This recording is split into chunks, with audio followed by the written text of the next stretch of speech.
जय हिंद दोस्तों, आप सभी का स्वागत है आपके अपने इस यूट्यूब चैनल में। तो दोस्तों, मैं हूं प्रेम सागर। तो आज हम जी के जीएस में टॉप 100 क्वेश्चनों को, ज्योग्राफी के टॉप 100 क्वेश्चनों को करने वाले हैं। तो यदि आप इस वीडियो को पूरा ध्यान से अच्छे तरीके से देखते हैं तो आप किसी भी एग्ज़ाम की तैयारी कर रहे होंगे डियर। तो आज की क्लास से आपके एग्ज़ाम में क्वेश्चन 100% पूछा ही पूछा जाएगा। तो इसलिए आप वीडियो को पूरा ध्यान से देखिएगा। और आप लोगों से एक विनम्र निवेदन है डियर कि आप लोग यार देख तो लेते हो पर सब्सक्राइब ज़रा कम करते हो। तो इसलिए आज की अपनी इस क्लास का टारगेट है डियर कि 600 सब्सक्राइबर जो है कंप्लीट हो जाने चाहिए आज की अपनी इस वीडियो से, क्योंकि हम आप लोगों के लिए इंपॉर्टेंट वीडियोस को डेली लेकर आते रहते हैं। तो आपसे यही निवेदन है डियर, आप ज़्यादा से ज़्यादा चैनल को सब्सक्राइब कीजिएगा और ज़्यादा से ज़्यादा लोगों के पास शेयर कीजिएगा। तो चलिए ज़्यादा देरी न करते हुए हम टॉप 100 ज्योग्राफी के क्वेश्चन को देखते हैं जो कि हर एक एग्जाम के लिए होगा महत्वपूर्ण। चलिए वीडियो को शुरू करते हैं। चलिए डियर, हम सारे इंपॉर्टेंट क्वेश्चन को बहुत अच्छे तरीके से निपटाने का प्रयास करेंगे डियर, ठीक है। चलिए तो देखिए, जैसे हमारे सामने ये पहला क्वेश्चन आ चुका है डियर। पहले क्वेश्चन से शुरुआत करते हैं। कह रहा है पाकिस्तान के समुद्र तट का भौगोलिक नाम क्या है। तो पाकिस्तान के समुद्र तट का भौगोलिक नाम क्या है? उसका नाम है मकरान तट के नाम से हम जानते हैं, ठीक है।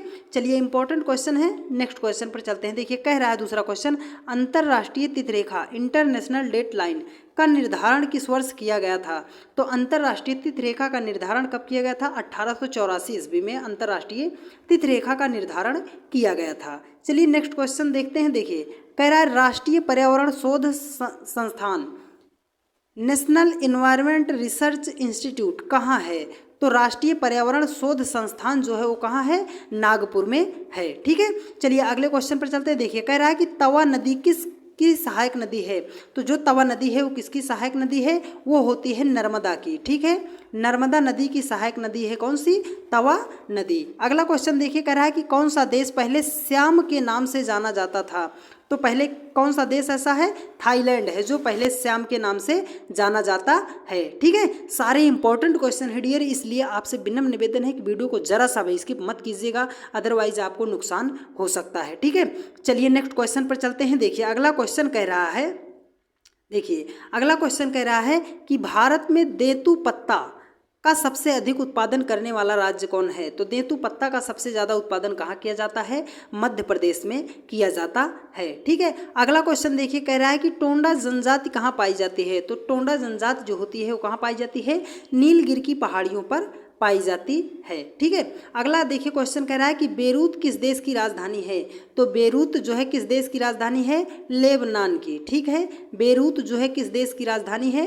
लेबनान की राजधानी है, ठीक है। चलिए नेक्स्ट क्वेश्चन पर चलते हैं और फटाफट क्या करते हैं, क्वेश्चनों को देखने का प्रयास करते हैं, ज़्यादा टाइम ना गंवाते हुए। देखिए अगला क्वेश्चन कह रहा है कि भारतीय मानक समय ग्रीनविच के पूर्व किस देशांतर का समय है। तो भारतीय मानक ग्रीनविच के पूर्व किस देशांतर का समय है? वो होता है 82.5 डिग्री ईस्ट का होता है, ठीक है। चलिए अगला क्वेश्चन कह रहा है कि किस क्षेत्र को एशिया का निष्प्राण क्षेत्र कहा जाता है। डेड हेड ऑफ एशिया, निष्प्राण है ना। तो एशिया का डेड हेड ऑफ एशिया किसको कहा जाता है? पामीर क्षेत्र को क्या कहा जाता है? एशिया का निष्प्राण क्षेत्र के नाम से जाना जाता है। देखो अगला क्वेश्चन कह रहा है कि क्विक सिल्वर के उपनाम से किस धातु को जाना जाता है। तो क्विक सिल्वर के नाम से किसको जानते हैं हम? पारा, जिसको इंग्लिश में क्या कहते हैं? मरकरी कहते हैं, ठीक है। तो पारा को हम क्या कहते हैं? क्विक सिल्वर के नाम से भी जानते हैं, ठीक है। देखो अगला कह रहा है युत जनजाति जो है, युत किस जनजाति का घर है। तो जो युत होता है वो किस जनजाति का घर होता है? वो होता है किर्गिज का। किसका होता है? किर्गिज का। तो युत किस जनजाति का घर होता है? वो होता है किर्गिज का घर होता है। अगला देखिए कह रहा है, इंपॉर्टेंट क्वेश्चन है, आप इसको नोट करके लिखिएगा, 100% आपके पेपर में आएगा, ठीक है।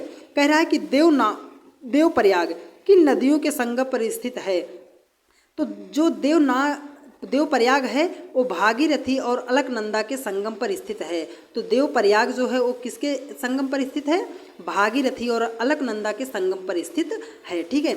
आपको बार बार बता रहे हैं डियर, सारे इंपॉर्टेंट क्वेश्चन हैं, इसलिए आप ज़रा सा भी वीडियो को स्किप मत कीजिएगा, ठीक है। देखिए अगला क्वेश्चन कह रहा है कि रेगुर क्या है। तो रेगुर क्या है? ये क्या है, काली मिट्टी का है, ठीक है। रेगुर जो है, रेगुर या काली मिट्टी के नाम, मतलब काली मिट्टी को ही क्या कहते हैं, रेगुर मिट्टी के नाम से भी उसको हम क्या करते हैं, जाना जाता है। अगला क्वेश्चन कह रहा है कि महाबलेश्वर किस राज्य में स्थित है। तो महाबलेश्वर जो है कहाँ पर स्थित है, महाराष्ट्र में स्थित है। तो महाबलेश्वर कहाँ स्थित है, महाराष्ट्र में स्थित है। माँ से महाबलेश्वर, माँ से महाराष्ट्र, ठीक है। अगला क्वेश्चन देखिए, कह रहा है कि भारतीय मानक समय किस स्थान से स्थानीय समय दर्शाता है। तो किस स्थान से स्थानीय समय दर्शाता है, वो दर्शाता है मिर्ज़ापुर। कहाँ से, 82.5 डिग्री पूर्वी देशांतर से दर्शाता है, ठीक है। अगला क्वेश्चन देखिए क्या कह रहा है कि संयुक्त राज्य अमेरिका ने गैलीलियो नामक अंतरिक्ष यान किस ग्रह की खोज के लिए भेजा था। तो जो संयुक्त राज्य अमेरिका था, गैलीलियो नामक, संयुक्त राज्य अमेरिका जो था, गैलीलियो नामक क्या अंतरिक्ष यान जो है किस ग्रह की खोज के लिए भेजा था। तो बृहस्पति की जानकारी के एकत्रित करने के लिए उन्होंने क्या भेजा था, गैलीलियो नामक क्या किया था, अंतरिक्ष भेजा था। लक्षद्वीप किस प्रकार का द्वीप है। तो लक्षद्वीप जो है वो किस प्रकार के द्वीप हैं, वो कोरल निर्मित प्रवाल द्वीप हैं, ठीक है। कोरल निर्मित जो है प्रवाल द्वीप हैं। तो लक्षद्वीप किस प्रकार का द्वीप है, कोरल निर्मित प्रवाल द्वीप हैं, ठीक है। चलिए अगले क्वेश्चन पर चलते हैं। देखिए अगला क्वेश्चन कह रहा है, देखिए आंध्र प्रदेश का बंगम पल्ले क्षेत्र जो है किसके लिए प्रसिद्ध है। तो आंध्र प्रदेश का जो बंगम पल्ले क्षेत्र है वो किसके लिए प्रसिद्ध है, हीरा के भंडार के लिए। तो आंध्र प्रदेश का बंगम पल्ले क्षेत्र जो है किसके लिए प्रसिद्ध है, हीरा के भंडार के लिए प्रसिद्ध है। चलिए अगला क्वेश्चन देखिए, कह रहा है कि भारत के रत्न एवं आभूषण का सबसे बड़ा आयातक देश कौन सा है। तो भारत के रत्न और आभूषण का सबसे बड़ा आयातक देश जो है वो कौन सा है, अमेरिका है, ठीक है। अगला क्वेश्चन कह रहा है कि ऑस्ट्रेलिया में सबसे लंबा दिन कब होता है। तो ऑस्ट्रेलिया में सबसे लंबा दिन कब होता है, 22 दिसंबर को होता है। तो ऑस्ट्रेलिया में सबसे बड़ा दिन कब होता है, 22 दिसंबर को होता है। चलिए नेक्स्ट क्वेश्चन पर चलते हैं। देखिए कह रहा है कि अधिकांश मौसम संबंधी घटनाएं वायुमंडल के किस भाग में होती हैं। तो जो मौसम संबंधी घटनाएं होती हैं वो कहाँ पर होती हैं, क्षोभ मंडल में होती हैं। तो अधिकांश मौसम संबंधी घटनाएं जो होती हैं वो कहाँ पर होती हैं, क्षोभ मंडल में होती हैं। अगला क्वेश्चन कह रहा है कि विश्व के मानचित्र में सबसे पहले निर्माणकर्ता कौन थे। तो विश्व के मानचित्र का सबसे पहले निर्माणकर्ता कौन थे, वो थे अनेक्सिमेंडर, ठीक है। अनेक्सिमेंडर जी थे जिन्होंने विश्व में सबसे पहले किसका, मानचित्र का निर्माण किया था, ठीक है। सारे इंपॉर्टेंट क्वेश्चन है डियर, इसलिए आप वीडियो को जरा सा भी क्या कीजिएगा, स्किप मत कीजिएगा, ठीक है। देखिए अगला क्वेश्चन क्या कह रहा है, कह रहा है दंडकारण्य योजना कहाँ स्थित है। तो दंडकारण्य जो है योजना कहाँ स्थित है, छत्तीसगढ़ में वो लागू है। तो दंडकारण्य योजना जो है वो कहाँ पर लागू होती है, छत्तीसगढ़ में लागू होती है, ठीक है। अगला क्वेश्चन कह रहा है कि कौन सी नदी भारत नेपाल के बीच सीमा बनाती है। तो कौन सी नदी है, काली नदी है जो भारत और नेपाल के बीच क्या करती है, सीमा बनाती है, ठीक है। चलिए तो अगर आप इसको याद करना चाहते हैं तो आप ऐसे याद कर लीजिएगा कि जो सीमा थी, है ना, सीमा जो थी वो भारत कैसे आई थी, वो नेपाल के रास्ते आई थी। तो उसी प्रकार से याद कर सकते हैं कि काली नदी जो है भारत और नेपाल के बीच सीमा साझा करता है। देखिए अगला क्वेश्चन कह रहा है कि विश्व का प्रसिद्ध डोनवास कोयला क्षेत्र किस देश में है। तो डोनवास कोयला क्षेत्र जो है कहाँ पड़ता है, यूक्रेन में पड़ता है। दंडकारण्य योजना देखो वही क्वेश्चन आ गया, छत्तीसगढ़ में है, ठीक है। चलिए और आप लोगों के लिए हम कुछ बहुत बड़ा करने वाले हैं डियर, कुछ बहुत बड़ा आप लोगों के लिए करने वाले हैं, उसको अभी हम बताएंगे। तो आप वीडियो को पूरा देखते रहिएगा, अभी बताएंगे, उससे आपको फ़ायदा ज़रूर होगा। देखिए कह रहा है कि हम्बोल्ट धारा किस तट के पास से होकर बहती है। तो हम्बोल्ट धारा जो होती है वो कहाँ से होकर बहती है, दक्षिण अमेरिका के पश्चिमी तट के पास से होकर बहती है। तो जो हम्बोल्ट धारा होती है वो दक्षिण अमेरिका के पश्चिमी तट के पास से होकर बहती है, ठीक है। देखिए अगला क्वेश्चन कह रहा है कि भारत का कौन सा स्थान भूमध्य रेखा के निकटतम स्थित है। तो भूमध्य रेखा के निकटतम हमारा कौन सा पॉइंट स्थित है, वो होता है इंदिरा पॉइंट, जो होता है भारत के भूमध्य रेखा के निकटतम हमारा स्थित होता है। अगला क्वेश्चन कह रहा है कि वायुमंडल का कौन सा मंडल रेडियो तरंगों का परावर्तित करता है। तो रेडियो तरंगों को परावर्तित कौन करता है, आयन मंडल जो होता है वो रेडियो तरंगों को परावर्तित करता है, ठीक है। अगला क्वेश्चन देखिए कह रहा है कि पर्वतीय क्षेत्रों में निवास करने वाली एटा जनजाति कहाँ पाई जाती है। तो एटा जनजाति जो होती है वो कहाँ पाई जाती है, फिलीपींस में एटा जनजाति पाई जाती है, ठीक है। चलिए अगले क्वेश्चन पर चलते हैं। कह रहा है कि भारत के किस राज्य की सीमा और चीन से दूसरी ओर पाकिस्तान से मिलती है। तो जम्मू कश्मीर की जो सीमा होती है एक ओर क्या होती है, चीन से मिलती है और दूसरी ओर पाकिस्तान से मिलती है। तो किसकी सीमा, जम्मू कश्मीर की सीमा मिलती है। ठीक है, चलिए देखिए नेक्स्ट क्वेश्चन पर चलते हैं। देखिए अगला क्वेश्चन जो कह रहा है, देखिए अगला क्वेश्चन आ गया, रिका नहर कह रहा है कि रिका नहर किस देश में स्थित है। तो रिका नहर जो है किस देश में स्थित है, थाईलैंड में स्थित होता है। ठीक है, अगला क्वेश्चन देखिए, काली और तीस्ता नदियों के बीच कौन सा हिमालयी भाग पड़ता है। तो काली और तीस्ता नदियों के बीच कौन सा हिमालयी भाग पड़ता है, नेपाल हिमालय पड़ता है। ठीक है, देखिए अगला क्वेश्चन कह रहा है कि जनसंख्या की दृष्टि से तथा क्षेत्रफल की दृष्टि से भारत विश्व का कौन सा स्थान है। तो जनसंख्या की दृष्टि से डियर, अब ये दूसरा नहीं, जनसंख्या की दृष्टि में सबसे ज़्यादा जनसंख्या विस्फोट हमने ही किया और इस समय वर्तमान समय में क्या हुआ कि जनसंख्या की दृष्टि में हम क्या हो गए, पहले स्थान पर आ चुके हैं और क्षेत्रफल की दृष्टि से 7वां स्थान इसका है। ठीक है, अगला देखिए कह रहा है कि भूमध्य सागर की लंबाई कितनी है। तो भूमध्य सागर की लंबाई जो है कितना है, 6378 किलोमीटर है भूमध्य सागर की लंबाई। ठीक है, अगला क्वेश्चन देखिए कहता है वर्तमान समय में हिमालय की उत्पत्ति का सबसे स्वीकृत सिद्धांत कौन सा है। तो कौन सा है, भूविवर्तनिक सिद्धांत, जिसे हम क्या कहते हैं, प्लेट विवर्तनिक का सिद्धांत भी के नाम से भी जानते हैं। ठीक है, चलिए डियर देखिए अब अगले क्वेश्चन पर हम चलते हैं। देखिए अगला क्वेश्चन आ गया है, क्या कह रहा है कि मन्नार की खाड़ी किन देशों को अलग करती है। तो मन्नार की खाड़ी जो होती है भारत और श्रीलंका को क्या करती है, अलग करती है। तो मन्नार की खाड़ी किन देशों को अलग करती है, भारत और श्रीलंका को अलग करती है। अगला क्वेश्चन देखिए कह रहा है कि मानचित्र पर प्रदर्शित वह रेखा जो किसी स्थान से अभिज्ञ स्थानों को मिलाती है क्या कहलाती है। जो अभिगम्य स्थानों को मिलाती है उस रेखा को क्या कहते हैं, अभिगम्यता समान सममान रेखा कहते हैं। ठीक है, अभिगम्य स्थानों को मिलाती है उसे अभिगम्यता समान रेखा कहते हैं। अगला क्वेश्चन देखिए कह रहा है कि भारत में कांच के कुटीर उद्योग सबसे बड़ा केंद्र कहाँ है। तो चूड़ियों के लिए देखो फिरोजाबाद है, उत्तर प्रदेश में पड़ता है। इसको आप एक ऐसा क्वेश्चन भी बनता है यहाँ से कि चूड़ियों के लिए प्रसिद्ध शहर कौन सा है। तो कौन सा शहर है, फिरोजाबाद हमारा होता है। ठीक है, देखो इंपॉर्टेंट क्वेश्चन है, इस क्वेश्चन को आप नोट करके 100% रखिएगा।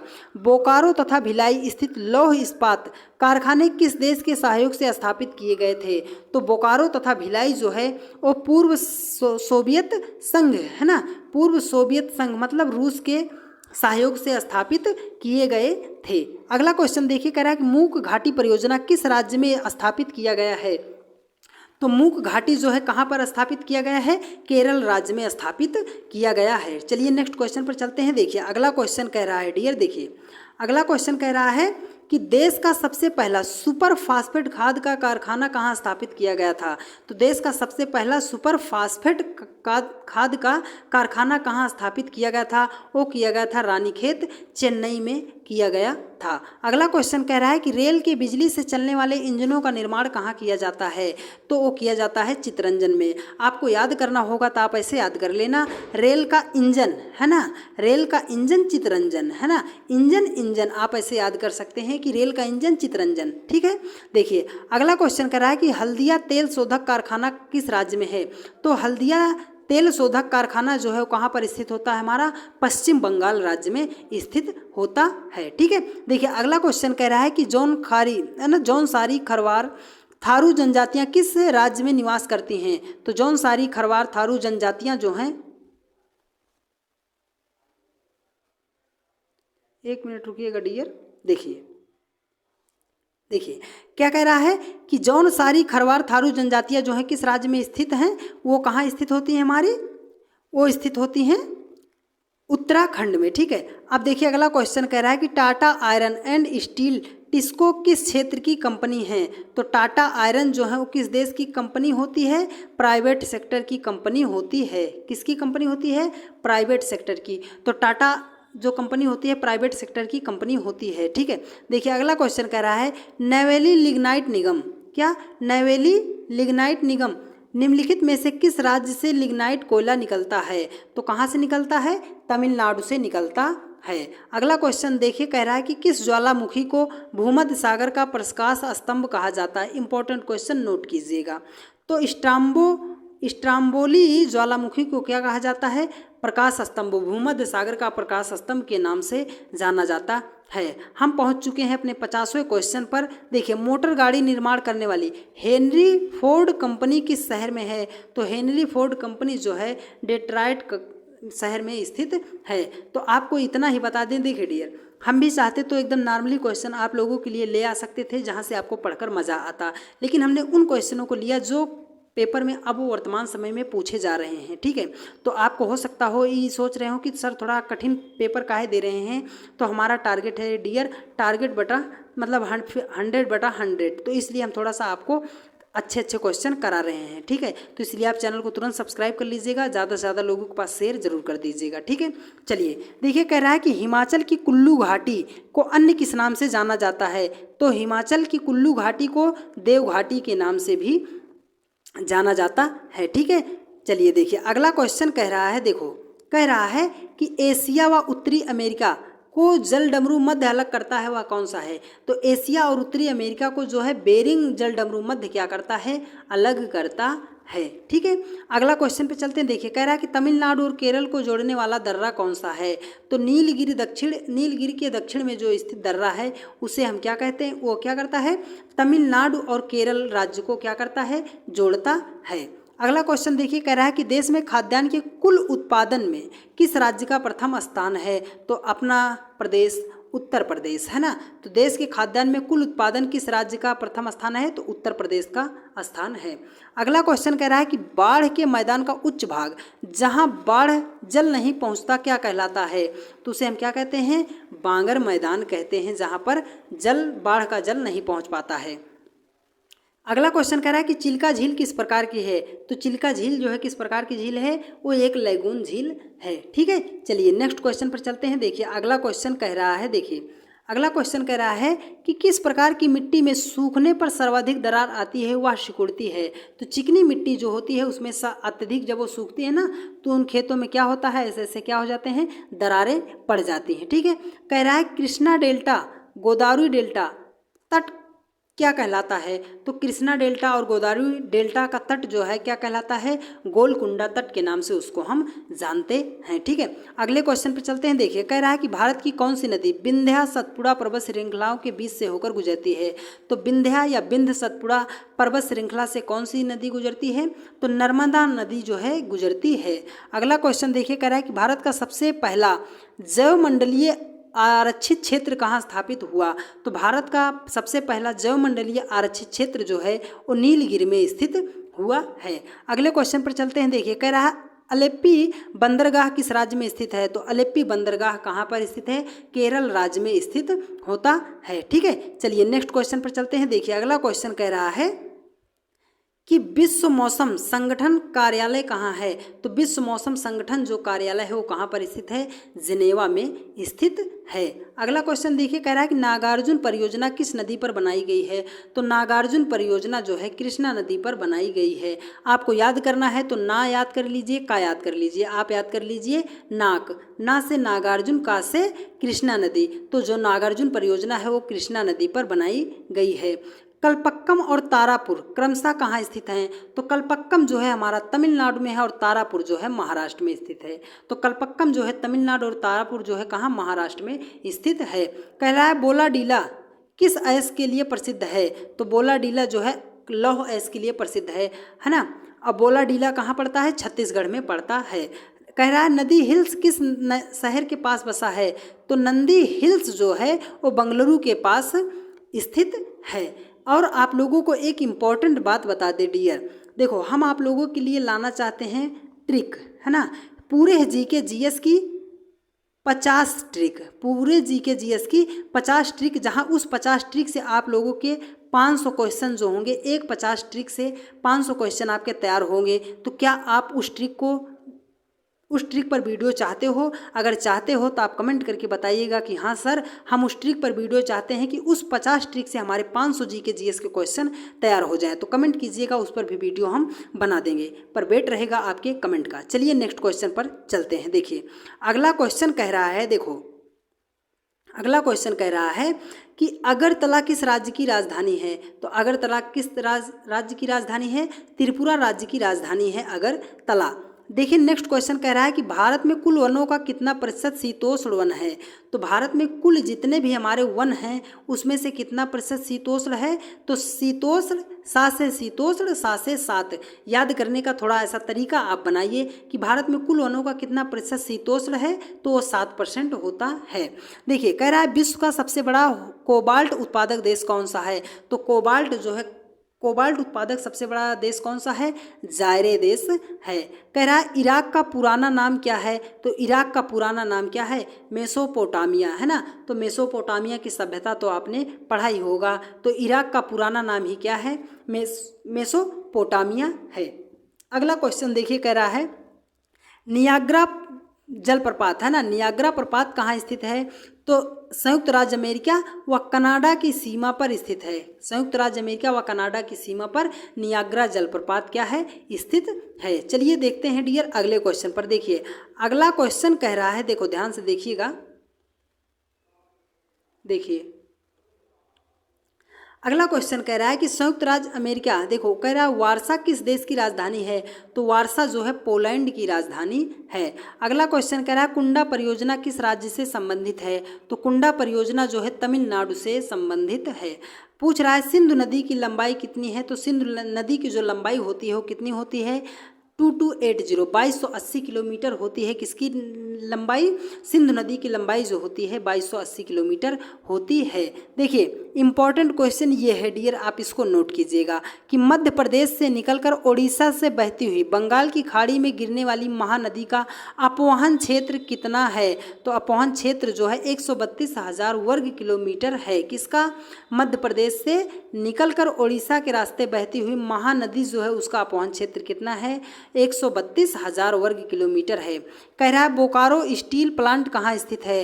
तो बोकारो स्टील प्लांट जो है कहाँ स्थित है? झारखंड में स्थित है। ठीक है, चलिए देखिए इसको हम थोड़ा सा क्या कर लेते हैं, बड़ा कर लेते हैं जिससे आपको अच्छे तरीके से दिखाई दे। कह रहा है कि अरावली, देखो रुकिए डियर, देखो क्या कह रहा है कि अरावली पर्वत की चोटी है, अरावली पर्वत की सर्वोच्च चोटी है, तो उसे हम क्या कहते हैं? गुरु शिखर के नाम से जाना जाता है। अगला क्वेश्चन देखिए इंपॉर्टेंट क्वेश्चन है भारत की किस नदी को दक्षिण भारत की गंगा के नाम से जानते हैं? तो ऐसी कौन सी नदी है? गोदावरी नदी को हम क्या कहते हैं? दक्षिण भारत की गंगा के नाम से जानते हैं। इंपॉर्टेंट क्वेश्चन, नोट डाउन कीजिए इसको। ठीक है, देखिए कह रहा है कि नारियल के उत्पादन में भारत विश्व का कौन सा स्थान है? तो नारियल के उत्पादन में भारत में विश्व, मतलब भारत का विश्व में कौन सा स्थान है? तो तीसरे नंबर पर है हमारा भारत देश। अगला क्वेश्चन कह रहा है फ्रांस जर्मनी के बीच कौन सी रेखा है? तो मैगी नाट जो है फ्रांस तथा जर्मनी के बीच क्या करती है?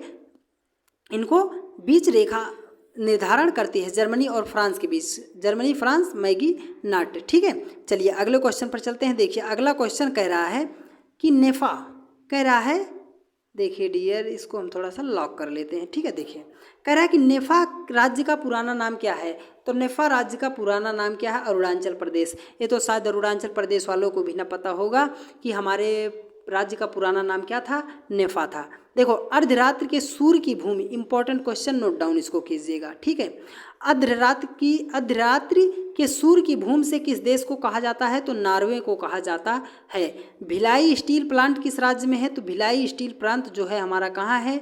छत्तीसगढ़ में है। ठीक है, तो भिलाई स्टील प्लांट किस राज्य में है? छत्तीसगढ़ में स्थित है। अगला क्वेश्चन कह रहा है तुंगभद्रा महाप्रयोजन नदी घाटी किस राज्य में है? तो तुंगभद्रा कहाँ पर पड़ता है? कर्नाटक में स्थित है। ठीक है, चलिए नेक्स्ट क्वेश्चन पर चलते हैं। देखिए अगला क्वेश्चन कह रहा है, देखिए थोड़ा सा छोटा कर लें, देखो कह रहा है, देखिए सर्वप्रथम किस विद्वान ने पृथ्वी को मापा था? तो पृथ्वी की माप की तुलना, मतलब किसने बताया था, माप किसने किया था? तो किया था थेल्स जी के द्वारा। क्या किया गया था? पृथ्वी की तुलना की गई थी। कह रहा है भारत में भोपाल के भारत भवन का डिजाइन तैयार करने वाला वास्तुकार का नाम क्या था? तो भोपाल के भारत भवन का डिजाइन किसके द्वारा तैयार किया गया था? चार्ल्स कोरिया के द्वारा क्या किया गया था? भारत भवन का निर्माण डिजाइन जो है तैयार किया गया था। ठीक है, चलिए देखिए नेक्स्ट क्वेश्चन, देखिए क्या कह रहा है। देखिए अगला क्वेश्चन कह रहा है कि खगचंद जेंदा उद्यान कहाँ स्थित है? तो कहाँ स्थित है? गंगटोक सिक्किम में खगचंद जेंदा राष्ट्रीय उद्यान स्थित है। देखिए कह रहा है विश्व में अंगूर उत्पादन, उद्यान कृषि तथा रेशम कीट पालन कहाँ सुविकसित अवस्था में है? तो भूमध्य सागर पर जो है अभी भी कीट रेशम पालन का उत्पादन किया जाता है। कह रहा है कि मृदा की अम्लीयता की समस्या को दूर करने के लिए किसका प्रयोग किया जाता है? तो मृदा की अम्लीयता की समस्या को दूर करने के लिए चूना का प्रयोग किया जाता है। ठीक है, चलिए सारे इंपॉर्टेंट क्वेश्चन हैं, आप इसलिए वीडियो को जरा सा भी स्किप मत कीजिएगा। देखिए कह रहा है कि भारतीय मान्यता के अनुसार ऋतुओं की संख्या 6 है, जिसमें जनवरी फरवरी की ऋतु होती है। तो जनवरी फरवरी की जो ऋतु होती है उसे हम क्या कहते हैं? शिशिर कहते हैं। ठीक है, देखिए कह रहा है कि विश्व में सर्वाधिक चौड़ी महाद्वीपीय मग्न तट, देखिए ध्यान से, चौड़ी महाद्वीपीय मग्न तट सर्वाधिक चौड़ी किस महासागर पर स्थित है? तो वो स्थित होता है हमारा अटलांटिक महासागर में स्थित होता है। ठीक है, चलिए देखिए अगला क्वेश्चन क्या कह रहा है। टोंडा गोंड भील तथा गारो में भारत की सबसे बड़ी जनजाति कौन सी है? तो गोंड जनजाति जो होती है वो सबसे बड़ी जनजाति होती है। अगला क्वेश्चन कह रहा है कि प्लैंकटन का विकास कहाँ सर्वाधिक होता है? तो प्लैंकटन का विकास जो होता है ठंडी एवं गर्म जल धाराओं के मिलन पर होता है। तो जैसे लड़का लड़की के मिलने पर उनकी क्या होती है? शादी होती है ना, वैसे क्या होता है कि ठंडी और गर्म जलधारा जब आपस में मिलती हैं तो उनसे क्या होता है? प्लैंकटन का विकास होता है। देखिए कह रहा है कि पृथ्वी के वर्णन के लिए सर्वप्रथम ज्योग्राफी शब्द का प्रयोग किसने किया था? तो ज्योग्राफी शब्द का सबसे पहले प्रयोग जो किया था इरेटोस्थेनीज के द्वारा क्या किया गया था? इरेटोस्थेनीज के द्वारा ज्योग्राफी शब्द का सबसे पहली बार क्या किया गया था? प्रयोग किया गया था। कह रहा है कि बरमूडा त्रिकोण अवस्थित है। तो बरमूडा त्रिकोण जो है कहाँ स्थित है? उत्तरी अटलांटिक महासागर में, बरमूडा अटलांटिक महासागर में स्थित है। ठीक है, चलिए नेक्स्ट क्वेश्चन पर चलते हैं। देखिए अगला क्वेश्चन जो कह रहा है, देखिए अगला क्वेश्चन कह रहा है कि सर्वप्रथम किस मानचित्रकार ने प्रक्षेप में स्थानों को उनके अक्षांश और देशांतरों के अनुसार प्रदर्शित किया था? इसको नोट कीजिएगा, इंपॉर्टेंट क्वेश्चन है। अक्षांश और देशांतर के अनुसार प्रदर्शित किया था, वो किसने किया था? मेरिनस ने किया था, है ना। मेरिनस ने क्या किया था? अक्षांश और देशांतर रेखाओं को क्या किया था? अनुसार प्रदर्शित किया था। अगला क्वेश्चन कह रहा है कि संयुक्त राज्य अमेरिका के दक्षिणी पूर्वी तट पर उठने वाली तूफानी चक्रवात को क्या कहा जाता है? तो उसे हम क्या बोलते हैं? टॉर्नेडो के नाम से जानते हैं। ठीक है, नेक्स्ट क्वेश्चन चलिए देखिए, कह रहा है कि महासागर में स्थल की पर्वत श्रेणियां जैसे संकरी और लंबी पर्वत श्रेणियों को क्या कहते हैं? तो संकरी और लंबी पर्वत श्रेणियों को क्या कहा जाता है? जलमग्न कटक के नाम से उसको हम जानते हैं। ठीक है, अब देखिए अगला क्वेश्चन कह रहा है कि आंतरिक हिमालय की प्रमुख चोटी कंचनजंगा की ऊंचाई कितनी है? तो 8,598 किलोमीटर क्या है? कंचनजंगा की चोटी का क्या है? ऊंचाई है। ठीक है, तो आपको बताएं डियर, ये रहे, देखिए